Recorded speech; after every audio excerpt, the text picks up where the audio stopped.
में और गुरु में क्या अंतर है? गुरु को कहा गुरुर् ब्रह्मा गुरुर्विष्णु गुरुर्देवो महेश्वर गुरुर् साक्षात परब्रह्म तस्मै श्री गुरुवे नमः। मतलब गुरु में ये तीनों गुण हैं, ब्रह्मा विष्णु और महेश। ये तीनों गुण अगर किसी एक पर्सनालिटी के भीतर है पूर्णतः, तो सदगुरु के भीतर है। वो सृष्टि भी करता है, पालन भी करता है, और फिर तुम्हारे अहंकारों का संहार भी करता है। तुम्हारे अज्ञानता और अहंकार का लय करना, संहार करना, आग लगाना, यह गुरु का काम है। तुम्हारे भीतर में ईश्वर तत्व की सृष्टि करना, सज्जनता, प्रेम, आनंद, आह्लाद का सृष्टि करता,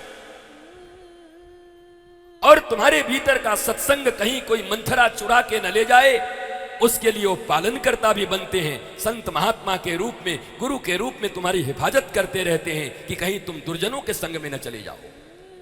इसलिए वो ब्रह्मा भी हैं, वो विष्णु भी हैं, वो महेश भी हैं। इसलिए उनको कहा गया, और कोई बात नहीं। ऐसा नहीं कि गुरु ब्रह्मा विष्णु महेश होकर के जाके ब्रह्मा विष्णु लड़ गए, तुम लोग अकेले कल हम तीनों हम बता दें हमें। ऐसा नहीं है। वो तीनों गुण उनके भीतर में हैं। मेरी मां, मेरे भारत के पिताओं, तुम भी जब अपने बच्चे पैदा करते हो, परिवार बनाते हो, तो तुम भी सृष्टि करता हो। बस तुम एक ही जगह चूक जाते हो, मोह में फंस जाते हो। जिस मोह में धृतराष्ट्र फंसा था, और मोह सदा संहार करता है। मोह कभी किसी का आज तक उद्धार नहीं किया है। अनादिकाल से सृष्टि जब से बनी है, जब जब किसी के भीतर मोह आया है, वो मोह संहार का कारण बना है, उद्धार का कारण तो नहीं बना है।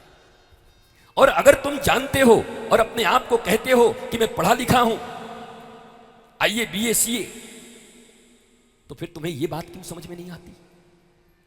क्योंकि मैकोले की शिक्षा पढ़े हुए हो, संस्कृत की शिक्षा तो जानते नहीं। हाँ? मैकोले के अक्षरों से बड़े हुए लोग हो। अंग्रेजों के गुलामियत में इतनी गुलामी तुम्हारे भीतर में भर गई है, मानसिकता गुलामी की हो गई है, पढ़ाई भी वही कॉन्वेंट के हुए हैं। कभी भारतीय संस्कृति, सनातन संस्कृति, गुरुकुलम से पढ़ करके तो तुम निकले नहीं हो।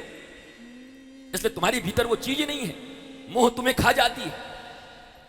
इतना सब कुछ अच्छा करने के बाद भी, बच्चे बच्चे पैदा करने के बाद भी, अपना सब बेच करके उनका लालन पालन करने के बाद भी, खुद रात भर नहीं सोते उनके सुलाने के बाद भी, खुद अच्छे कपड़े नहीं पहनते उनको पहनाने के बाद भी, अपने को दुख में रख करके अपने बच्चों को सुखी रखने के बाद भी तुम्हारे जीवन में आह्लाद, प्रेम और शांति नहीं है, क्योंकि मोह तुम्हारा संहार कर रहा है।